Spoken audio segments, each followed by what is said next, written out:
네, 안녕하십니까? 오늘 행복하고 복된 안식일에 또 하나님의 말씀을 서로 간에 나눌 수 있는 귀한 특권을 허락해 주신 하나님의 은혜에 감사를 드립니다.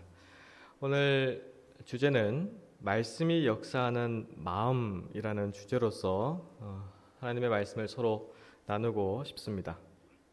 먼저 기억절에 있는 말씀, 골로새서 3장 16절에서 17절에 있는 말씀입니다. 그리스도의 말씀이 너희 속에 풍성히 거하여 모든 지혜로 피차 가르치며 권면하고 시와 찬미와 신령한 노래를 부르며 마음에 감사함으로 하나님을 찬양하고 또 무엇을 하든지 말에나 일에나 다 주 예수의 이름으로 하고 그를 힘입어 하나님 아버지께 감사하라. 이 말씀이 오늘 설교의 주제입니다. 그래서 우리가 하나님의 말씀, 그리스도의 말씀, 말씀이 육신 되신 그리스도, 예수님이 우리 마음 가운데 임하실 때 우리가 우리의 입술과 우리의 마음을 통해서 해야 할 일은 이 17절에 있는 말씀처럼 무엇을 하든지 말에나 일에나 다 주 예수의 이름으로 하고 그를 힘입어 하나님 아버지께 감사하는 일입니다. 그래서 그리스도인의 삶은 불행한 삶이 아니에요. 슬픈 삶이 아닙니다. 행복한 삶이에요. 참으로 그리스도와 산연합이 되어 있는 상태라면 우리 각자가 이 마음이 있는데요. 이 마음에 여러 가지 감정이나 생각들이나 특별히 하나님의 말씀을 대할 때 우리가 대하는 그 마음의 수준들이 다 다르실 겁니다. 왜 하나님께서는 우리 인간의 마음을 이렇게 여러 가지 형태의 여러 가지 모습으로 또 창조하셨을까? 제가 개인적으로는 이 옆에 강아지도 이렇게 두 마리를 키우는데요. 강아지들을 보면서도 그런 생각 들었어요. 참 이쁘죠? 네, 이뻐요. 그리고 강아지들 보면요, 영특한 강아지들은 굉장히 똑똑해요. 주인이 뭘 원하는지, 자기가 뭘 해야 이쁨 받는지 알아요. 그리고 배가 고플 때나 화가 났을 때나 슬플 때나 이런 것도 표현을 해요. 그렇죠? 이 새들은 어떻습니까? 새들도 마찬가지예요. 그들의 배고픔이나 슬픔이나 원하는 것이나 표현을 합니다. 이 돌고래는 어떻습니까? 돌고래가 얼마나 똑똑한지 혹시 아십니까? 어떤 사람이 바다에 빠졌는데요. 이 돌고래 때문에 목숨을 구한 사람에 대한 이야기도 들어본 적이 있어요. 굉장히 영특한 동물이에요. 이 옷을 입고 있는 침팬지는 어떻습니까? 과학자들이 많이 연구를 하죠. 수학 문제도 줘서 산수도 하게 하고요. 그림도 그리게 하고요. 언어에 대해서 어떤 언어를 말하게끔 그 훈련을 시키기도 해요.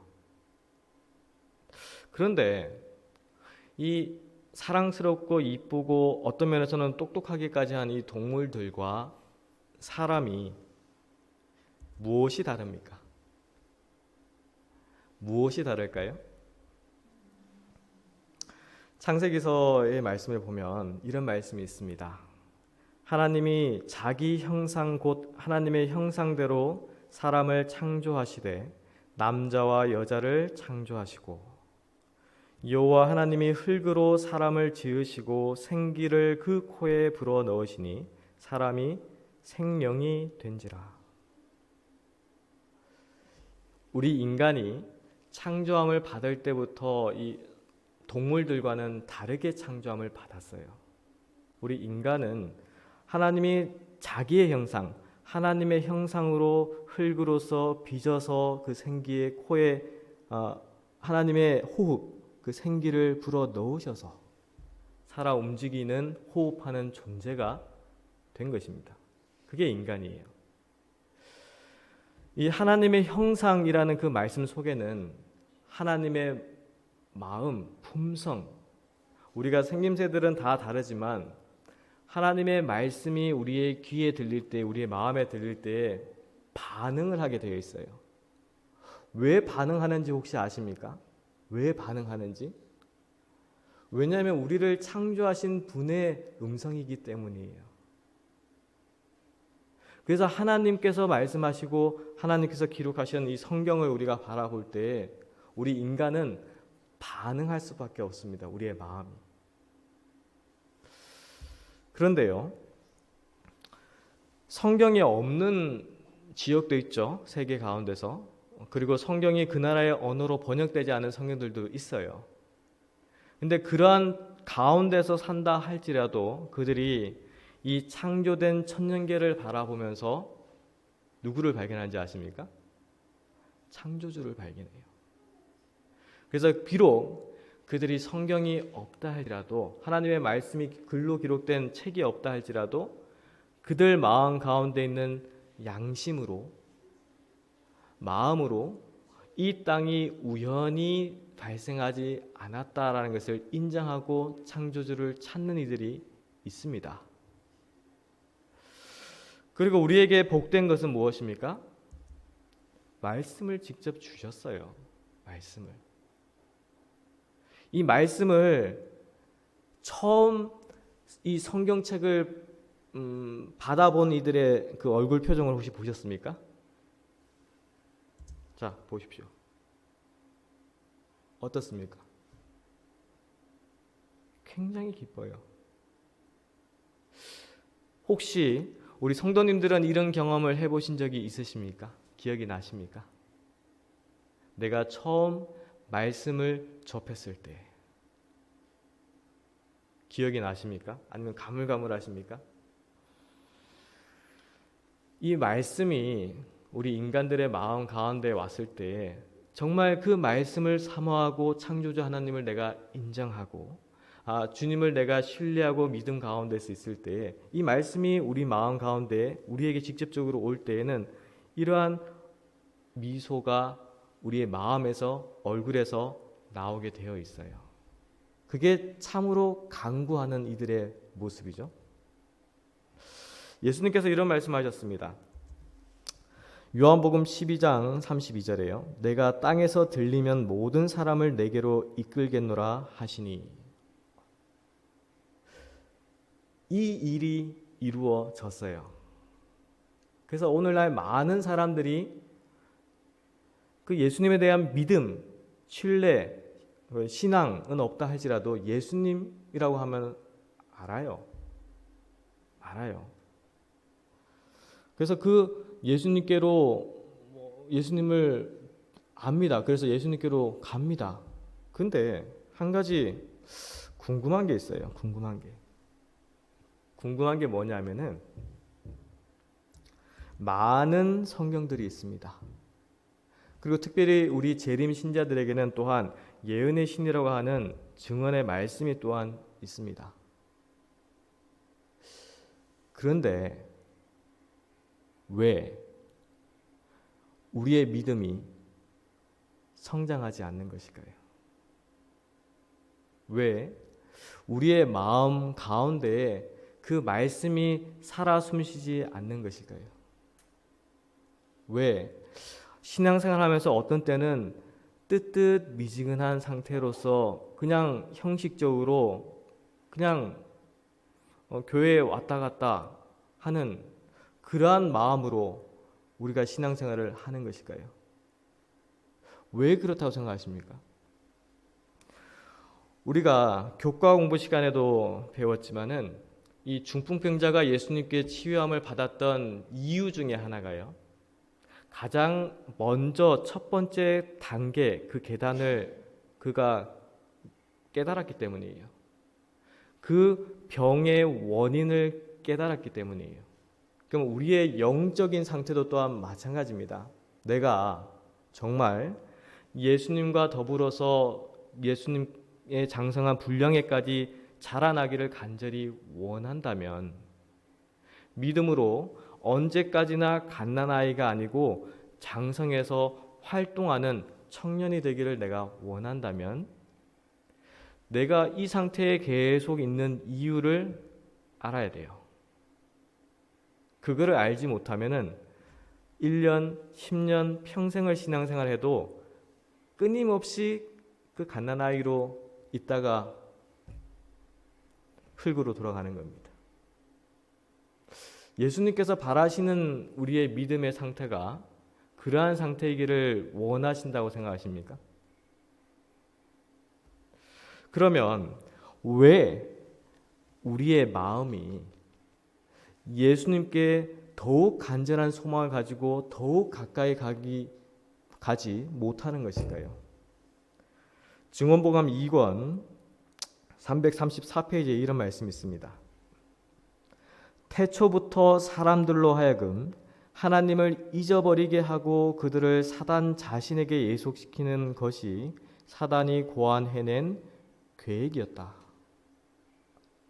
그래서 이 말씀을 우리가 신중하게 봐야 됩니다.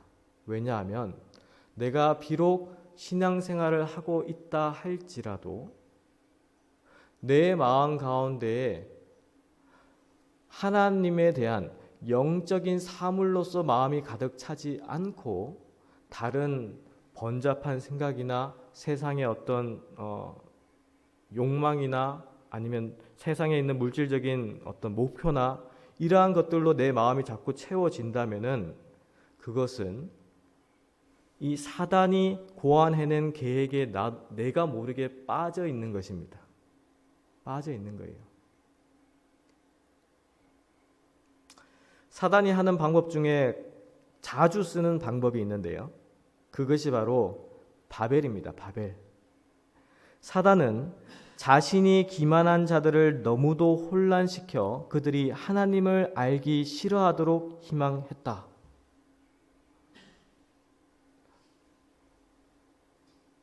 이런 경험을 저도 해봤어요. 내가 좋아하는 것, 세상의 어떤 물질적인 것, 내가 목표로 두고 있는 것, 그러한 것에 내 마음이 그쪽에만 가 있다면, 아니면 내가 사랑하는 사람, 내가 사랑하는 어떤 물건, 내가 사랑하는 어떤 집, 차, 무엇이 됐건 그것에 대해서 내 마음 가운데에 가득 차 있다면 자연스럽게 내 마음에서 1순위였던 하나님이 2순위, 3순위 아니면 없어져요. 싫어져요. 이유는 모릅니다. 근데 세상에 집중하면 할수록 하나님에 대해서는 듣기를 싫어해요. 그게 사단이 고안해낸 계획입니다. 우리 마음 가운데서도 이러한 일들이 일어나고 있죠. 네. 그럼 우리 마음의 상태가 어떤지, 자, 하나님께서 계시지 않는 그 마음의 상태가 어떤지 한번 보도록 하겠습니다. 마태복음 15장 19절인데요. 마음에서 나오는 것은 악한 생각과 살인과 간음과 음란과 도적질과 거짓 증거와 회방이니. 이 중에서 내 마음과는 상관없는 것이 있습니까? 없죠. 우리의 마음을 살펴보면 내 마음 가운데 이런 것들이 있다라는 것을 인정하셔야 될 거예요. 이 그림 보면요, 참 재밌는 그림이죠. 얼굴로는 웃고 있어요. 서로 간에 바라보면서. 뒤에는 뭘 가지고 있습니까? 칼 가지고 있어요. 칼. 그것이 우리 인간과 인간 사이의 관계에서는 속일 수가 있습니다. 그렇지만 하나님 앞에서는 속일 수가 있습니까? 없어요. 하나님께 나아가고자 하는 자들이 만약 위선적인 이러한 모습 가운데서 주님의 말씀을 바라보고 형제들을 대하고 신앙생활을 한다라고 하면 어떻습니까?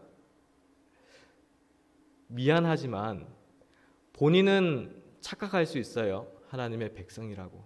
그렇지만 하나님의 백성이 아니라 사단의 올무에 빠져 있는 상태입니다.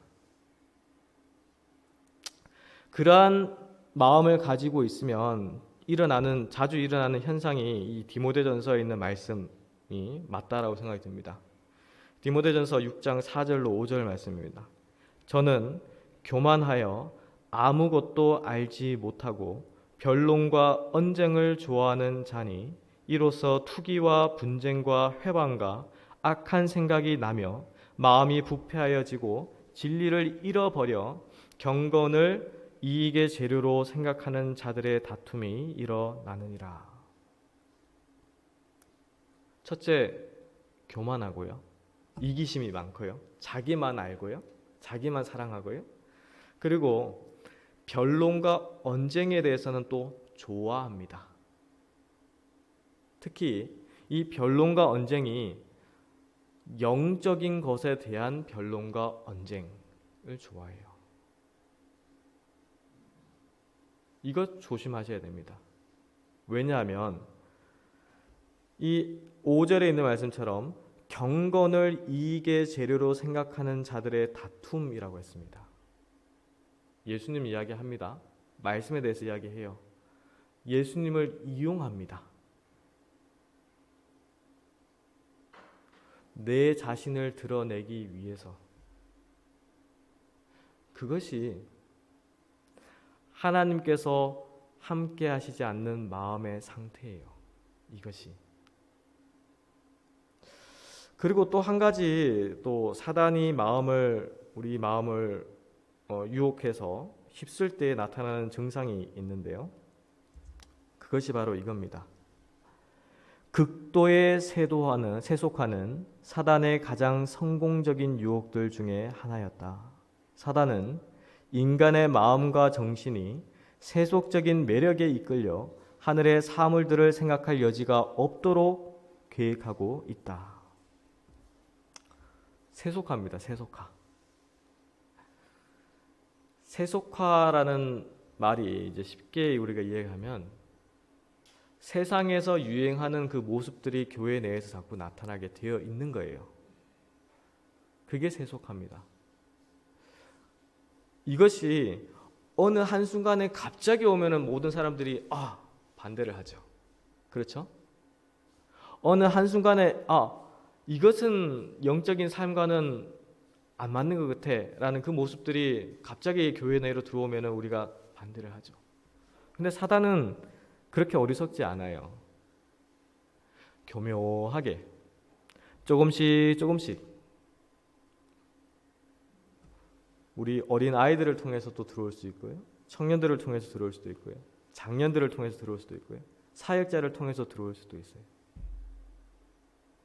근데 그러한 세상적으로 닮아가는 모습들이 우리 인간의 마음과 정신을 혼란을 주어서 그 세속적인 매력에 점점 더 이끌리게 만듭니다. 근데 그 이끌리는 세속적인 매력에 이끌리면 어떻게 되냐? 하늘의 사물들을 생각할 여지가 없게 되죠. 그래서 오늘날 신앙하는 그리스도인들의 삶 가운데서 어떠한 현상들이 일어나고 있습니까? 영적인 사물에 대해서, 하늘 천국에 관해서, 예수님의 재림에 관해서, 하나님의 말씀인 성경에 관해서 우리가 이야기할 때 듣기를 좋아합니까? 이거보다는 세상에 일어난 사건 사고나 세상에 유행하는 어떤 패션이나 아니면 정치 이야기나 이런 거 하길 좋아하죠. 그래서 내 마음이 그러한 모습으로 내 마음이 나도 모르게 자꾸 그쪽으로 이목이 집중되고 관심이 들어간다면은 번뜩 깨달으셔야 돼요. 그것은 사단의 올무에 내가 들어가고 있는 것입니다. 그리고 골로새서 3장 5절 말씀에 보면요. 그러므로 땅에 있는 지체를 죽이라. 곧 음란과 부정과 사욕과 악한 정욕과 탐심이니 탐심은 우상 숭배니라. 탐심은 우상 숭배니라. 저는 우상 숭배 안 하는데요. 나는 한 번도 내 집에 어떤 우상의 모습을 내가 가지고 있은 적이 없었는데요. 근데 이 말씀을 보시면 탐심은 우상 숭배다라고 말씀을 주시고 있어요. 탐심이 뭡니까? 탐심. 내 거. 옆에 있는 사람들 것 내 거, 그 이웃에 있는 것도 내 거. 모든 것이 내 거가 되는 거예요. 이 내 거라는 생각을 우리가 자세히 이렇게 보면요. 우리가 이 땅에 살면서 한국에 있으면서 한국의 정부의 법을 이용해서 편법으로 그 법을 이용해서 이익을 취하는 그 모든 일, 그 속에는 무엇이 들어가 있습니까? 탐심이 들어가 있어요. 탐심. 믿는 그리스도인들이라 할지라도 내가 만약 나의 행위를 통해서 그러한 일들을 하고 있다면 하루빨리 하나님 앞에 회개하고 그 탐심으로부터 벗어나야 됩니다. 왜냐하면 이 말씀에 분명히 기록되어 있죠. 우상 숭배하고 있는 것이기 때문에. 우상 숭배하는 자가 천국에 들어갈 수 있을까요? 저는 없다라고 생각합니다. 자, 우리의 마음의 상태를 이렇게 묘사할 때 자주 나오는 비유의 말씀이 누가복음 8장에 있는 말씀입니다. 자, 누가복음 8장 11절로 15절에 보면요. 이 내 상태의 마음에 대해서 영적으로 이것이 어떤 의미를 가지고 있는가가 기록이 되어 있습니다. 누가복음 8장 11절 말씀을 먼저 보면 씨는 하나님의 말씀이요 12절에요 길가에 있다는 것은 말씀을 들은 자니 이에 마귀가 와서 그들로 믿어 구원을 얻지 못하게 하려고 말씀을 그 마음에서 빼앗는 것이요. 자, 13절입니다. 바위 위에 있다는 것은 말씀을 들을 때의 기쁨으로 받으나 뿌리가 없어 잠깐 믿다가 시험을 받을 때에 배반하는 자요. 14절입니다. 가시떨기에 떨어졌다는 것은 말씀을 들은 자니 지내는 중 이생의 염려와 재리와 일락의 기운이 막혀 온전히 결실치 못하는 자요. 15절입니다. 좋은 땅에 있다는 것은 착하고 좋은 마음으로 말씀을 듣고 지키어 인내로 결실하는 자니라. 자, 이 네 가지 마음 가운데서 어떤 마음 가지기를 원하십니까? 이렇게 질문하면 다들 15절에 있는 말씀이요 라고 하겠죠. 근데 이 15절에 있는 옥토와 같은 마음 외에 나머지 세 가지 상태의 마음을 기록해 두신 목적이 무엇일까요? 이유가 무엇일까요? 이 나머지 세 가지의 마음 또한 우리 인간의 나의 마음 가운데 있을 수가 있다라는 것입니다. 소망은 항상 좋은 땅에서 하나님의 말씀이 심겨져서 충실한 열매를 맺기를 원하죠. 그렇지만 내 마음이 길가에 떨어진 씨와 바위에 떨어진 씨와 가시떨기에 떨어진 씨와 그러한 결실치 못하는 씨앗이 떨어져서 결실치 못하는 마음의 상태가 될 수 있다라는 것입니다. 그러면 이 옥토가 아닌 나머지 이 세 가지 마음의 상태를 어떻게 옥토로서 이렇게 변하게 할 수가 있을까요? 어떻게 됩니까? 어떻게 해야 하나님의 말씀이 내 마음, 내 생애 가운데서 결실을 맺을 수 있도록 할 수가 있습니까? 잠언 17장 3절에 이런 말씀이 있습니다. 도가니는 은을, 풀무는 금을 연단하거니와 여호와는 마음을 연단하시느니라. 우리 마음이요. 물론 내 거라고 생각할 수가 있습니다. 왜냐하면 내가 생각하는 대로 손도 움직일 수 있고 발도 움직일 수 있고 뭘 먹을 수도 있고 어디 갈 수 있죠. 그렇지만 하나님께서 창조하신 우리의 마음, 하나님의 영이 들어있는 우리의 마음이 하나님과 더 가까워지고 하나님과 같이 신의 성품에 참여하기 위해서는 여호와께서 하나님께서 우리 마음을 연단하시는 데에 우리 마음을 바쳐야 돼요. 그것이 필요합니다. 이 연단하는 것이 이 말라기서 3장 3절에도 있지만요. 그가 은을 연단하여 깨끗게 하는 자 같이 앉아서 레위 자손을 깨끗게 하되 금은같이 그들을 연단하리니 그들이 의로운 제물을 나 여호와께 드릴 것이라. 우리의 마음이 그리스도와 화합한다. 우리의 모습이 그리스도의 모습과 그리스도의 형상으로 화합한다. 그 말씀을 어떻게 이해를 하십니까? 그냥 나의 어떤 모습이 호련히 변해서 예수님과 똑같이 생기게 그렇게 되겠지. 아니요. 하나님은 영이시요. 영이신 분께서 우리에 통해서 그리스도의 형상으로 화합한다는 그 말씀은 우리의 마음의 상태가 이 땅에서의 연단을 통해서 여호와를 통하여 성령을 통하여 마음이 깎이고 다듬어지고 불순물이 제거되어서 정결한 순수한 그러한 마음으로 연단된 자들만이 예수 그리스도를 만날 때에 예수 그리스도의 모습과 똑같은 영의 모습으로 우리가 만나게 되는 것입니다. 이 요한복음 20장 22절에요. 예수님께서 제자들에게 이런 말씀을 하셨습니다. 이 말씀을 하시고 저희를 향하사 숨을 내쉬며 가라사대 성령을 받으라. 다락방에 모였던 예수님의 제자들을 가르치시면서 예수님께서 제자들에게 말씀하셨던 것이 바로 성령을 받으라라는 것입니다.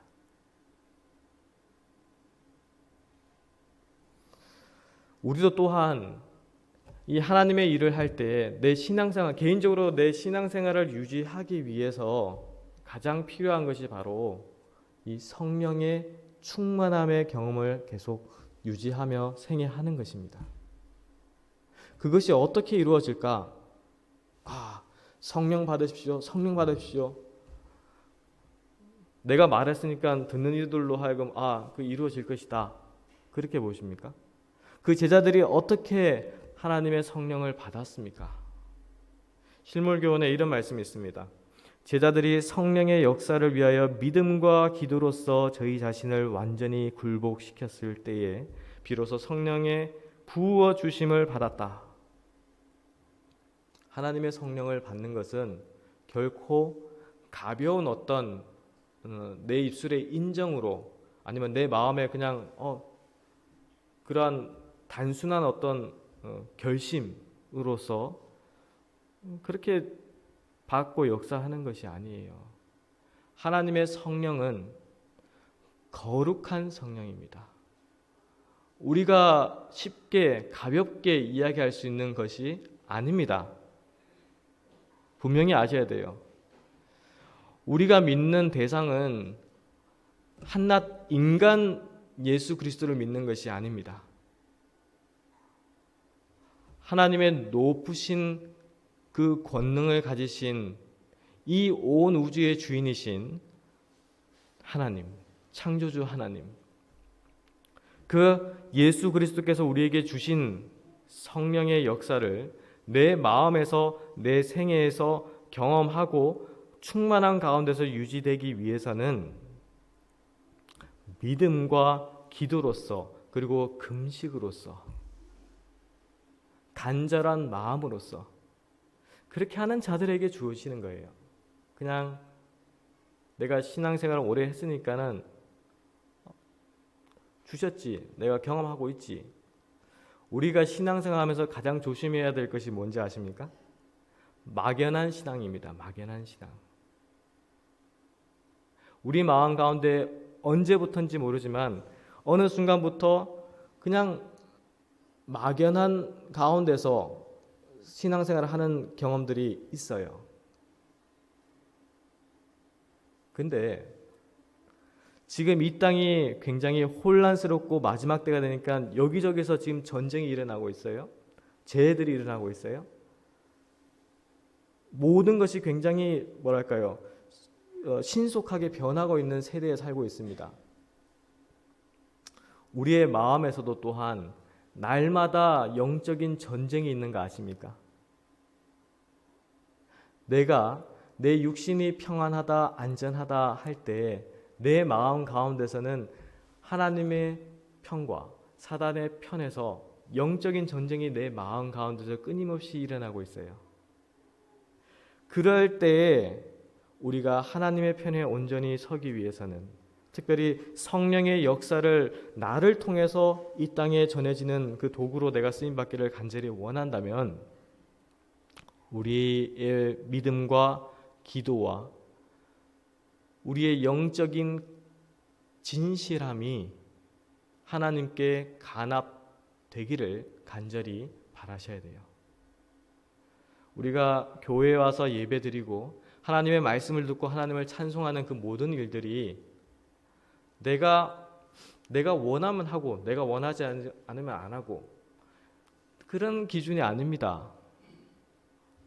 하나님께 오시는 이 순간이 얼마나 엄숙하고 거룩한지 내가 깨닫는다면, 이 안식일에 내가 예배 드리는 것이 물론 기쁨이 있죠. 축복이 있죠. 그렇지만 우리가 예배를 하는 대상은 창조주 하나님이십니다. 내가 좋고 싫음에 따라서 교회에 나오고 안 나오고, 내가 어떤 형제의 어떤 서로 간에 불편한 마음이 있어서 교회에 안 나오고 나오고, 내가 경제적으로 이번 달에는 내가 어떤 어려움이 있어서 하나님께 연금 드리는 거를, 하나님이 창고에 드려야 될 거를 훔치고 그렇게 하는 것이 아니에요. 우리의 마음이 진실되다면, 우리의 마음이 정말 이 약속하신 하늘 천국의 예수 그리스도와 영원토록 살기를 간절히 원하신다면 우리의 마음이 진실되어야 됩니다. 성령으로 충만함을 경험하셔야 됩니다. 이 충만함의 경험은 오직 믿음과 기도와 금식으로 이루어집니다.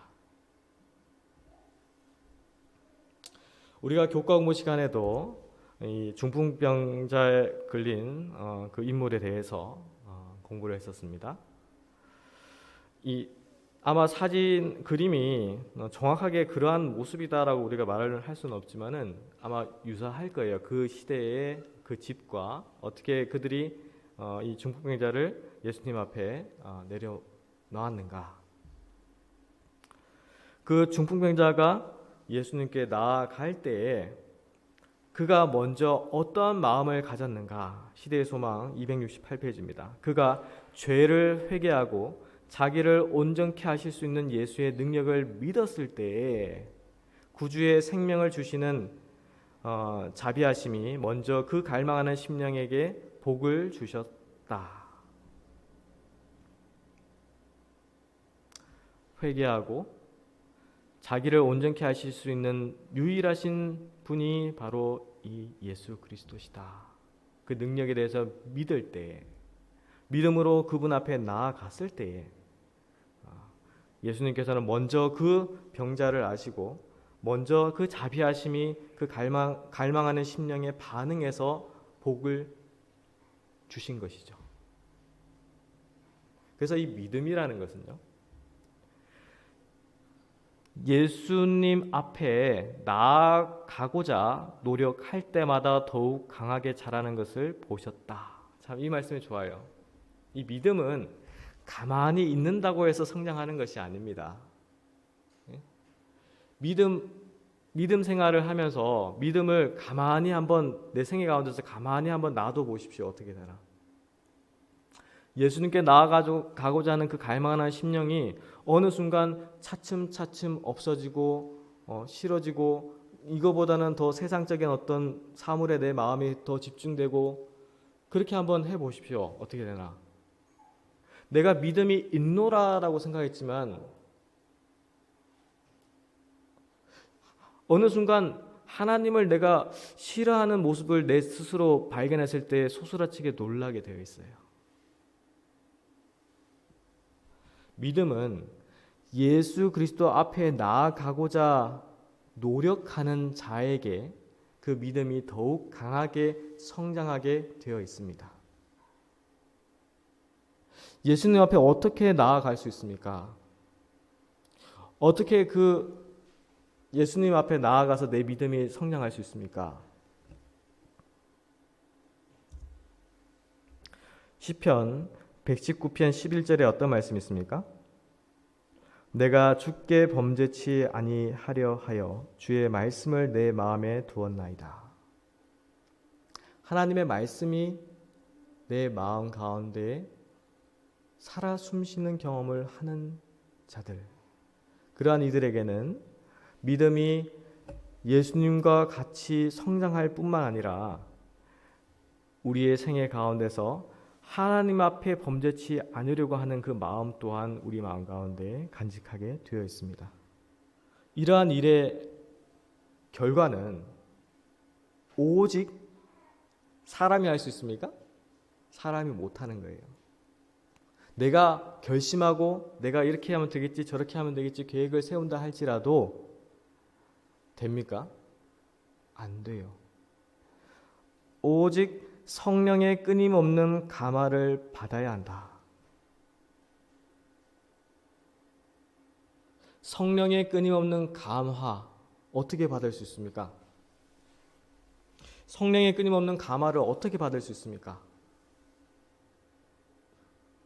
믿음으로 기도하고 하나님의 말씀을 묵상하고 영적인 사물에 대한 관심을 더욱 기울이고 세상의 사물에 대해서는 관심을 저버려 두고 끊임없이 땅의 것이 아닌 위의 것을 생각하는 그러한 생애를 살고자 원할 때 그러한 간절한 마음으로 하나님 앞에 나아오는데 그 다가오는 인생을 하나님께서 내치실까요? 아닙니다. 끊임없이 영원하신 생명수 되신 예수 그리스도 성령의 역사함이 감화가 우리 인간의 마음에 부어주시게 되어 있죠. 그러한 경험을 하는 자의 마음은 순결하고요. 거룩한 사물을 항상 생각하는 마음이 있고요. 그리고 하나님의 말씀을 부지런히 연구하고자 할 것입니다. 우리의 모범 되신 예수 그리스도께서 어떻게 이 땅에 오셔서 그 많은 병자들을 고치시고 그리고 그렇게 선한 일들을 많이 하실 수가 있었을까? 어떻게 그러한 기적의 능력들을 베푸실 수가 있었을까? 예수님이시기 때문에 그렇습니까? 예수님께서만 하나님이시니까 그분은 하나님이시니까 그분만이 하실 수 있는 기적이야 라고 보십니까? 중풍병자를 고치는 이 고침도요. 예수님께서는 특별하시니까 예수님께서 그런 기적을 베푸실 수가 있지. 예수님의 제자들이나 그 믿음을 간직한 자들은 그러한 능력을 베풀 수 없다라고 생각하십니까? 사도행전 10장 38절에 이런 말씀이 있습니다. 하나님이 나사렛 예수에게 성령과 능력을 기름 붓듯 하셨음에 저가 두루 다니시며 착한 일을 행하시고 마귀에게 눌린 모든 자를 고치셨으니 이는 하나님이 함께 하셨음이라. 이 말씀 한번 자세히 한번 보십시오. 예수님께서 이 땅에 오셔서 어떻게 그러한 선한 일과 병자를 고치는 일과 이적들을 행하실 수가 있었는가? 그것이 보입니다. 하나님이 나사렛 예수에게 성령과 능력을 기름 붓듯 하셨음에 예수님께서 우리 인간의 어떻게 모본이 되십니까? 왜 모본이 되십니까? 어떻게 모본이 되십니까? 예수님께서 이 땅에 오셔서 공생의 가운데에 병자들을 고치시고 그런 이적들을 베푸시는 그 모든 것도 또한 누구로부터요? 하늘로부터 성령과 기름 부음을 충만히 받으시는 가운데서 그러한 능력들이 베풀어졌다라는 것을 이 말씀을 통해서 알 수가 있어요. 그분이 하늘 아버지께 간구하지 않고 그런 기적들을 행했다 할지라도 항상 그 예수 그리스도의 마음 가운데는 성령과 기름의 충만함, 하늘 아버지와 끊임없는 연결과 교통과 그 능력이 예수님을 통해서 왔다는 것입니다.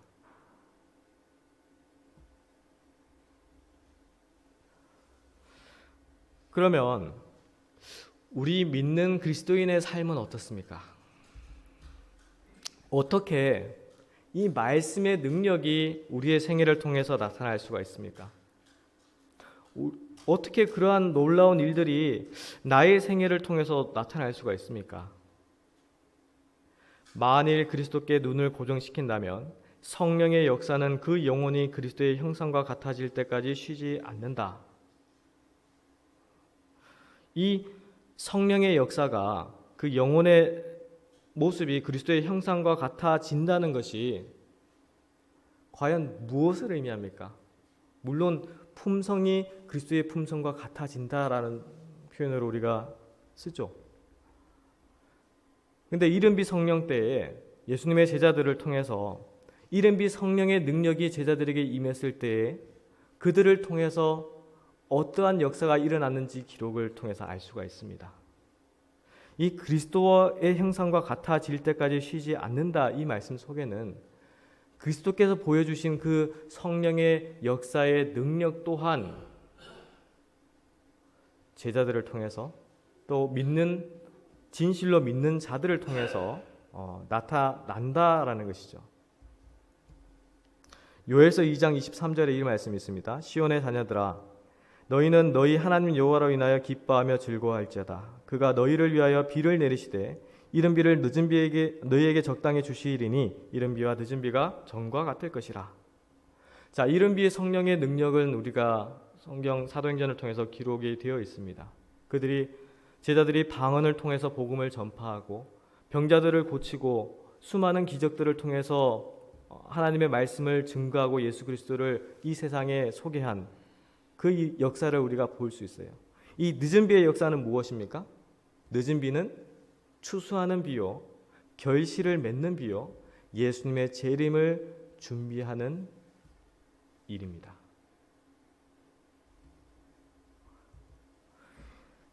셋째 천사의 기별은 큰 음성으로 고조되고 있는데 그대들은 마음대로 당면한 의무를 등한히 하면서 장차 큰 축복을 받게 되고 아무런 노력도 없이 놀라운 신앙 부흥의 체험을 맛보게 되리라는 엉뚱한 생각을 해서는 안 된다. 우리가 말씀에 대해서 이야기할 때 참 듣기 좋은 말씀들이 있어요. 그게 무엇이냐면 영생, 구원, 하늘 천국입니다. 그래서 그 말씀들을 들을 때는 내 마음 가운데 기쁨이 물밀듯이 들어와요. 이 땅에 살지만 이미 천국에 있는 것처럼 그러한 마음들이 들어올 때가 있어요. 근데 이 약속된 유업을 믿는 그리스도인들이 간직하기 위해서는 이 땅에서 우리에게 주신 기별의 의무들이 있습니다. 우리가 그 기별자의 의무들을 생각하지 않고 내가 이 땅에서 하나님께서 주신 그 사명들, 그 음성들에 순종하지 않는 생애를 살고 있다면 그 하늘 천국 문 언저리까지는 가지만 그 안에는 들어가지 못하는 상태가 될 수 있어요. 분명히 기별을 통해서 또한 우리에게 주신 재림 기별이 있습니다. 그것이 바로 늦은 비 성령의 기별입니다. 이 기별을 우리가 깊이 생각해야 돼요. 이 기별은 분명히 내릴 것이며 하나님의 축복은 모든 더러움으로부터 정결함을 입은 영혼들에게 가득히 채워질 것이다. 늦은 비의 말씀이 이미 내렸다라고 말씀하시는 우리 목사님들도 있어요. 근데 내려놓는 그 하나님의 말씀을 내가 믿음으로 취하지 않는다면, 그 하나님의 말씀이 나를 통해서 역사하고 또 나를 통해서 나오지 않는다면 무슨 소용이 있습니까? 그래서 능력이 나타나지 않는 거예요. 거기에서 문제가 있는 것입니다. 말씀은 분명히 주셨어요. 또 주신다고 하셨어요. 근데 그것을 믿음으로 붙드는 그 마음의 상태, 우리가 간절한 소망을 가지고 정말 하나님 예수 그리스도의 재림을 학수고대하는 이들이라면, 우리에게 맡겨진 사명들과 의무들을 내가 생각할 때, 주님, 제가 능력이 없지만, 제가 부족하지만 주님께서 말씀으로 나에게 주실 때에 아멘으로 받아들이겠습니다. 저에게 능력을 베풀어 주십시오. 더해 주십시오. 주님의 말씀을 증거할 수 있도록 기회를 주십시오. 그러한 간절한 마음이 내 마음 가운데서 소리치지 않는다면, 하나님의 말씀이 아무리 귀한 선물이 보배가 그 내 옆에 있다 할지라도 그 말씀의 능력이 나를 통해서 나타나지 않는 것입니다. 그래서 그 말씀을 바라볼 때에도 우리는 성령의 감동함으로 그 말씀을 바라봐야 되고요. 우리의 믿음을 지킬 때도 평안할 때의 상태가 아니라 이 다음 말씀처럼 우리 앞에 있는 고난과 고통의 시기는 우리에게 피로와 지연과 주림에 견딜 수 있는 믿음, 곧 격렬하게 시련을 받을지라도 쇠약해지지 아니할 믿음이 필요하다. 이 믿음이 필요한 거예요. 이 믿음. 이 믿음을 경험하고 이 믿음에 따라서 예수님의 발자취를 따라서 우리가 동행하는 삶을 사는 삶이 그리스도의 장성한 분량에까지 자라나는 길입니다. 그냥 내가 지금 믿는 이 상태, 나 예수님 알고, 예수님께서 내 구원하셨다는 거 알고, 그분께서 나에게 천국 주셨다는 거 알고 믿습니다. 그걸로 부족합니다. 우리에게 주시는 그러한 고통과 고난, 시험, 환난, 어떤 어려움, 그런 가운데서도 흔들리지 않을 믿음, 그 믿음을 간직할 수 있는 것은 인간이 할 수 있는 것입니까? 인간이 할 수 없어요. 인간이 가질 수 있습니까? 인간이 가질 수가 없습니다. 인간으로서는. 그래서 우리는 하나님께 간구하는 거예요. 누가 간구했듯이요? 야곱이 하나님의 약속을 굳게 잡고 열렬하고 꾸준하게 나아갔듯이 붙드는 겁니다. 붙드는 거, 믿음은.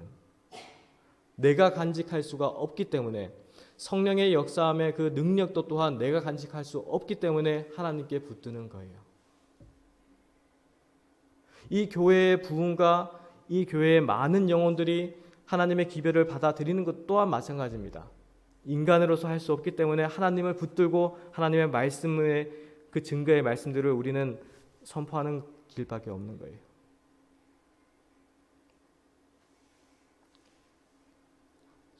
순간적으로 어느 순간에는 불 붙듯이, 어느 순간에는 붙들듯이 그렇게 신앙생활 하다가, 어느 순간에는 뜨뜻미지근하게 생활하다가 그렇게 하지 마십시오.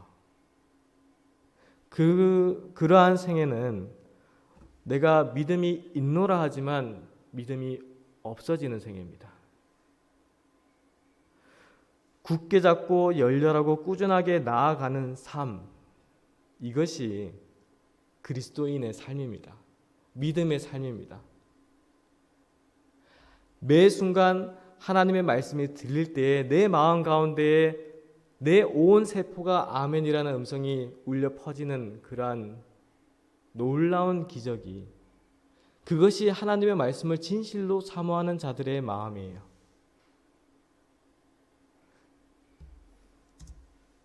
요한복음 14장 6절에 이 말씀이 있습니다. 예수께서 가라사대 내가 곧 길이요 진리요 생명이니 나로 말미암지 않고는 아버지께로 올 자가 없느니라. 에베소서에는 이런 말씀이 있습니다. 평안에 매는 줄로 성령에 하나 되게 하신 것을 힘써 지키라. 오직 예수 그리스도, 예수 그리스도를 믿음으로 성령을 통하여 붙드는 경험, 이것이 우리 생애 가운데서 이루어질 때, 그것이 바로 하나님께서 약속하신 그 기별이 우리를 통해서 역사하는 것입니다. 특별히 늦은 비에 성령의 능력이 이루어질 때에 이 각시대행수에 보면은 어떠한 모습들이 나타날 것인가가 기록이 되어 있습니다. 자, 하나님의 종들은 거룩한 헌신으로 빛나고 밝은 표정을 얼굴에 짓고 하늘에서 온 기별을 선포하기 위하여 이곳에서 저곳으로 분주히 왕래할 것이다. 온 세상은 무수한 음성으로 경고를 받을 것이다. 이적들이 일어나고 병자들이 고침을 받게 될 것이며 표적과 기사들이 믿는 사람들에게 따를 것이다. 이게 믿음이에요. 성령의 능력이 우리를 통해서 나타날 수 있는 것은 예수님께서 우리에게 보여주셨듯이 하늘과 연결되고 성령과 기름 부음이 충만한 상태에서 하늘의 능력을 받아서 병자를 고치셨듯이 우리도 또한 하늘에 연결된 그 마음이, 예수 그리스도와 연결된 그 간절한 그 마음이 하나님의 능력이 나를 통해서 나와서 복음을 전파하고 특별히 예수님의 재림에 대해서 선포하고 경고하고 그리고 아픈 이들을 병 고치는 그러한 이적들이 일어날 것입니다. 믿으십시오. 나를 통해서 나타나는 거예요. 우리 목사님을 통해서 아니면 전도사님을 통해서 어떤 영적인 생활을 많이 한 분들을 통해서 나타나겠지 모릅니다. 우리 각자가 하나님 앞에 간절하고 진실되게 나아가는 모든 이들에게는 예수님께서는 그 간절한 심령을 배반하지 않으시고 저버리지 않으신다고 약속하셨어요. 중풍병자를 통해서 보여주셨습니다. 우리에게도 또한 그러한 역사가 일어나는 것입니다. 우리가 그것을 믿을 때 이 믿음은 하나님의 영의 깊은 감동으로 기별이 전해지게 될 것입니다. 변론이 아니다라고 했어요. 변론이 아니다.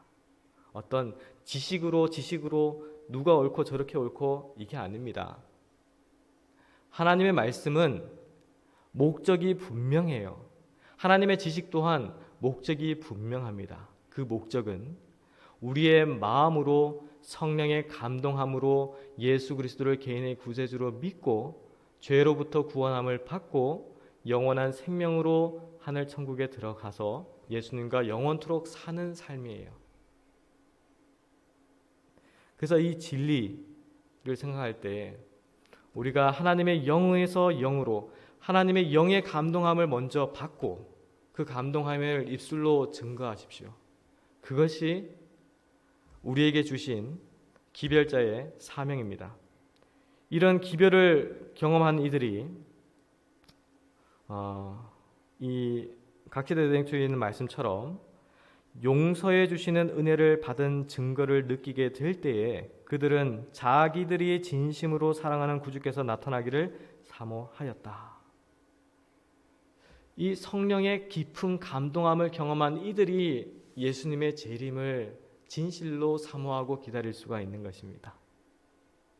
그래서 우리의 마음에 하나님의 말씀이 역사하기 위해서는 먼저 깊이 내 마음을 살피고 주님 앞에 진실되게 나아가고 그 말씀들이 내 마음에 들릴 때에 나는 할 수 없기 때문에 믿음으로 예수 그리스도를 붙드는 그 경험이 끊임없이 끈기 있게 인내를 가지고 이루어질 때에 그러한 이들에게는 예수님의 재림을 바라볼 때에 우리의 입술을 통하여 아멘 주 예수여 오시옵소서라는 기쁨의 함성이 울려 퍼지게 될 것입니다. 우리가 진실로 예수님을 믿으시고 그러한 마음에서 하루하루 또 승리하시면서 생애하시기를 간절히 바라면서 오늘 말씀을 마치도록 하겠습니다. 아멘.